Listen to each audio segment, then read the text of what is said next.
স্বাস্থ্যমন্ত্রী এবং সড়ক পরিবহন মন্ত্রী পাশাপাশি বসে আছেন। আমি আপনাদেরকে অনুরোধ করব, শহীদ রাষ্ট্রপতি জিয়াউর রহমানের স্মৃতি বিজড়িত ৭১-এর বীরত্বের সাথে সংগ্রামের স্মৃতি বিজড়িত জাকিগঞ্জের প্রতি আপনারা বিশেষ দৃষ্টি রাখবেন। এই এলাকার উন্নয়নের জন্য আমি সুপারিশ করছি। খেলাফত মজলিসের একমাত্র নির্বাচিত প্রতিনিধি আমি। আমার দিকে আপনি সদয় দৃষ্টি রাখবেন, আমাকে একটু সময় বৃদ্ধি করে দিবেন। আশা করি পরিশেষে আমার সময় বৃদ্ধি করবেন। ধন্যবাদ মাননীয় স্পিকার। মাননীয় সদস্য, এই সময় দেয় আপনাদের হুইপেরা। মাননীয় স্পিকার, অ্যানাউন্স করি সময়টা। আমি মাননীয় স্পিকার, জি বলুন। আমি এমন এক এলাকা থেকে নির্বাচিত হয়ে এসেছি যেই এলাকাটি জকিগঞ্জ এবং কানাইঘাট। এই জকিগঞ্জ সর্বপ্রথম পাক হানাদার থেকে মুক্তি লাভ করে ২১শে নভেম্বর, এবং ওই ২১শে নভেম্বর বিকাল ৪ ঘটিকার সময় শহীদ রাষ্ট্রপতি জিয়াউর রহমান সাহেব করিমগঞ্জ হয়ে এই জকিগঞ্জের কাস্টম দিয়ে জকিগঞ্জে প্রবেশ করেন, এবং জকিগঞ্জে প্রবেশ করার পরে এই জকিগঞ্জে মুক্তিযোদ্ধা যারা ছিলেন ইনাদের একজনের মাধ্যমে ওনাকে শালটিকর পর্যন্ত পৌঁছে দেওয়া হয়। অতএব দুঃখের সাথে বলতে হয়, এখন পর্যন্ত জকিগঞ্জকে প্রথম মুক্তাঞ্চল হিসাবে সরকারিভাবে ঘোষণা দেওয়া হয় নাই। আমি আপনার মাধ্যমে এই আবেদন রাখতে চাই যে অনতিবিলম্বে জকিগঞ্জকে প্রথম মুক্তাঞ্চল হিসাবে ঘোষণা দেওয়া হোক। মাননীয় স্পিকার, সাথে সাথে ২২শে নভেম্বর কানাইঘাট বিজয় হয়েছে হানাদার বাহিনী থেকে। এই যুদ্ধে আপনি নিজে অংশগ্রহণ করেছিলেন। আপনি কিন্তু কানাইঘাটের দিকে ভারত থেকে ঢুকে আপনি আটগাম আসছেন, তারপরে শালুটিকর হয়ে আপনি হরিপুর গেছেন। অতএব এই এলাকার সাথে আপনার সম্পর্ক, এই এলাকার জনগণ আপনাকে শ্রদ্ধার সাথে এখন পর্যন্ত স্মরণ করে, কিন্তু প্রথম মুক্তাঞ্চল হিসাবে আজ পর্যন্ত কানাইঘাটকে সরকারিভাবে ঘোষণা দেওয়া হয় নাই। অতএব আমি আশা রাখবো জকিগঞ্জকে প্রথম মুক্তাঞ্চল এবং কানাইঘাটকে দ্বিতীয় মুক্তাঞ্চল হিসাবে ঘোষণা সরকারিভাবে দেওয়া হোক। মাননীয় স্পিকার, আমি একজন আলিম মুফতি। আমাদের রাজনীতির ইতিহাস সবচেয়ে প্রাচীন, আলেমদের রাজনৈতিক ঐতিহ্য ১০০০ বছরেরও বেশি পুরানো। স্বাধীন বাংলার ৫০০ বছর মুসলমানদের সরকার এদেশে কোরআন সুন্নাহর আলোকে রাষ্ট্র পরিচালনা করেছেন। ১২০৩ সালের ৫ই রমজান বৃহস্পতিবার বাংলায় মুসলমানের স্বাধীন রাষ্ট্র কায়েম হয়। ১৭৫৭ সালের ২৩শে জুন পর্যন্ত এই দেশে মুসলমান শাসক মুফতি আলেমদের নেতৃত্বে যত্ন ও ভালোবাসায় উন্নত সমৃদ্ধ হয়। মাননীয় স্পিকার, ব্রিটিশ উপনিবেশ কায়েমের পর সর্বপ্রথম আলেমদের নেতা মৌলানা শাহ আব্দুল আজিজ মুহাদ্দিসে দেহলভী রহমতুল্লাহি তাআলা আলাইহি ইংরেজের বিরুদ্ধে প্রথম বিদ্রোহ ঘোষণা করে ফতোয়া প্রদান করেন। ভারতবর্ষের আজাদী শব্দটি সর্বপ্রথম তার মুখে উচ্চারিত হয়। আমরা বাংলাদেশ আলেম সমাজ তারই উত্তরসূরি। মাননীয় স্পিকার, আজকে আমি অত্যন্ত শ্রদ্ধার সাথে স্মরণ করতে হচ্ছে ১৩ সালের ৫ই মের শাপলা চত্বরের শহীদদেরকে। আমি শ্রদ্ধার সাথে স্মরণ করি ৯১-তে এই দেশ স্বাধীন করতে যারা রক্ত দিয়েছে, শাহাদত বরণ করেছে, তাদেরকে শ্রদ্ধার সাথে স্মরণ করি। সাথে সাথে ৯০-এর এই আন্দোলনে যারা অংশগ্রহণ করেছেন, বিশেষ করে ২৪শে জুলাইয়ের আন্দোলনে যারা শাহাদত বরণ করেছেন, আমরা তাদেরকে শ্রদ্ধার সাথে স্মরণ করি, এবং যারা পুঙ্গত্ব বরণ করেছেন আমি তাদের জন্য দোয়া করি আল্লাহ রাব্বুল আলামিন তাদেরকে সুস্থতা দান করুক। মাননীয় স্পিকার, আমি শ্রদ্ধার সাথে স্মরণ করি এই সংসদের মাননীয় সদস্য ছিলেন আমার নানা সদ্য হজরত মৌলানা উবায়দুল হক উজিরপুরী, যিনি ছিলেন একমাত্র ইসলামী ঐক্যজোটের বাংলাদেশের প্রতিনিধি। ঠিক তেমনিভাবে আমি খেলাফত মজলিসের একমাত্র বাংলাদেশের প্রতিনিধি। মাননীয় স্পিকার, আমি শ্রদ্ধার সাথে স্মরণ করি এই হেফাজতের আন্দোলনের নেতৃত্ব দানকারী শাইখুল ইসলাম আল্লামা আহমদ শফি রহমতুল্লাহ আলাইহিকে। আমি শ্রদ্ধার সাথে স্মরণ করি মজলুম আলিমে দ্বীন হজরত মৌলানা জুনায়েদ বাবুনগরী রহমতুল্লাহ আলাইহি সহ এই দেশের জন্যে, এই মিল্লতের জন্যে, এই সমাজের জন্য যারা আত্মত্যাগ করেছেন, আমি তাদেরকে শ্রদ্ধার সাথে স্মরণ করি। মাননীয় স্পিকার, আমার নির্বাচনী এলাকা জকিগঞ্জ কানাইঘাট। আমি এই জকিগঞ্জ কানাইঘাটের একজন প্রতিনিধি। আমার জকিগঞ্জ কানাইঘাট সর্বক্ষেত্রে অবহেলিত। জেলা সদর থেকে জকিগঞ্জের দূরত্ব প্রায় ১০০ কিলোমিটার, ৯০ কিলোমিটারের ঊর্ধ্বে। এমত অবস্থায় যোগাযোগ ব্যবস্থা আছে একটা, আর আরেকটা যোগাযোগ ব্যবস্থা আছে সংক্ষেপে বাইপাস রোড, যেটা শেওলা জকিগঞ্জ রোড, মাত্র ২২ কিলোমিটার রাস্তা।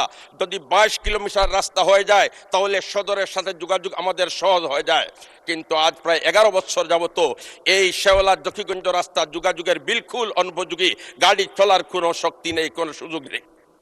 মাননীয় স্পিকার, যদি এই রাস্তাকে মেরামত করা হয় তাহলে শুধুমাত্র মানুষের সুবিধা হবে এরকম না, ইন্ডিয়ার থেকে কাস্টমের মাধ্যমে যে সমস্ত মাল আসে এইগুলা কিন্তু এই রোড দিয়ে সহজে শহর পর্যন্ত পৌঁছতে পারে। এই রাস্তা ভাঙ্গা থাকার কারণে এই সমস্ত সুযোগ থেকে আমরা বঞ্চিত আছি।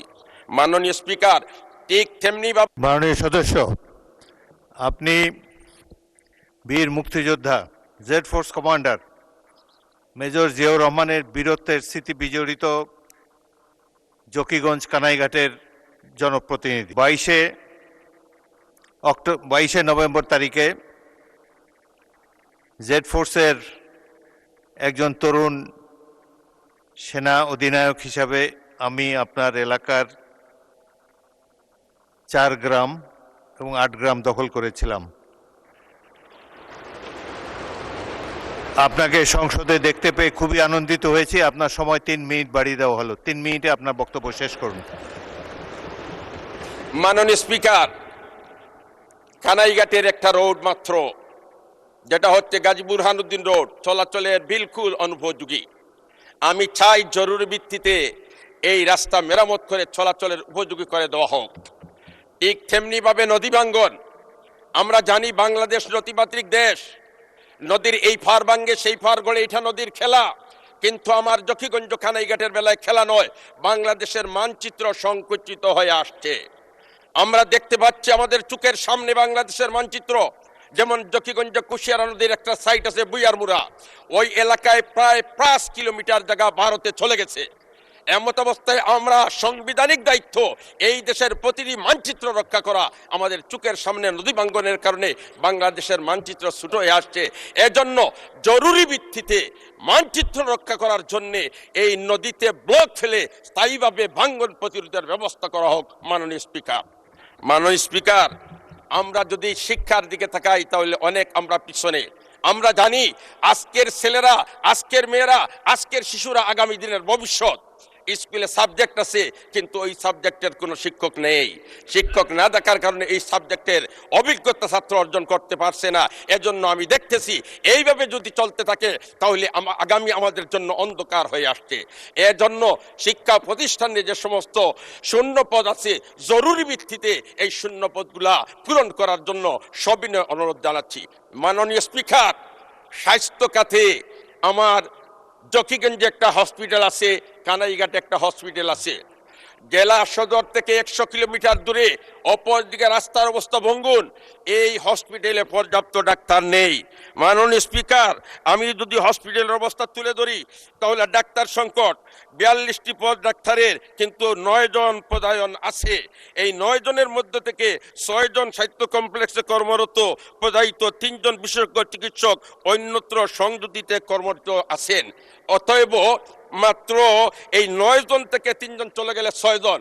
এই 6 জন ডাক্তার দ্বারা এই প্রায় 3 লক্ষ মানুষের সেবা দেওয়া তো মোটেই সম্ভব নয়। এজন্য জরুরি ভিত্তিতে কানাইঘাট এবং জকিগঞ্জে যে সমস্ত ডাক্তাররা পদায়িত আছেন তাদেরকে এই নির্ধারিত স্থানে তাদেরকে দেওয়া হোক এবং আরও ডাক্তার দিয়ে কানাইঘাট জকিগঞ্জ মানুষের সেবা করার আপনি সুযোগ করে দেওয়ার জন্য আপনার মাধ্যমে সদয় আহ্বান জানাচ্ছি।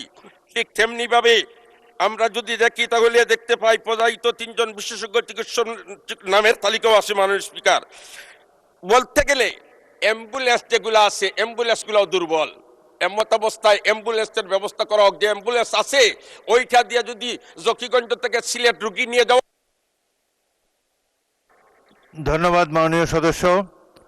সংসদে স্বাস্থ্যমন্ত্রী এবং সড়ক পরিবহন মন্ত্রী পাশাপাশি বসে আছেন। আমি আপনাদেরকে অনুরোধ করব, শহীদ রাষ্ট্রপতি জিয়াউর রহমানের স্মৃতি বিজড়িত 71-এর বীরত্বের সাথে সংগ্রামের স্মৃতি বিজড়িত জকিগঞ্জের প্রতি আপনারা বিশেষ দৃষ্টি রাখবেন। এই এলাকার উন্নয়নের জন্য আমি সুপারিশ করছি। ধন্যবাদ।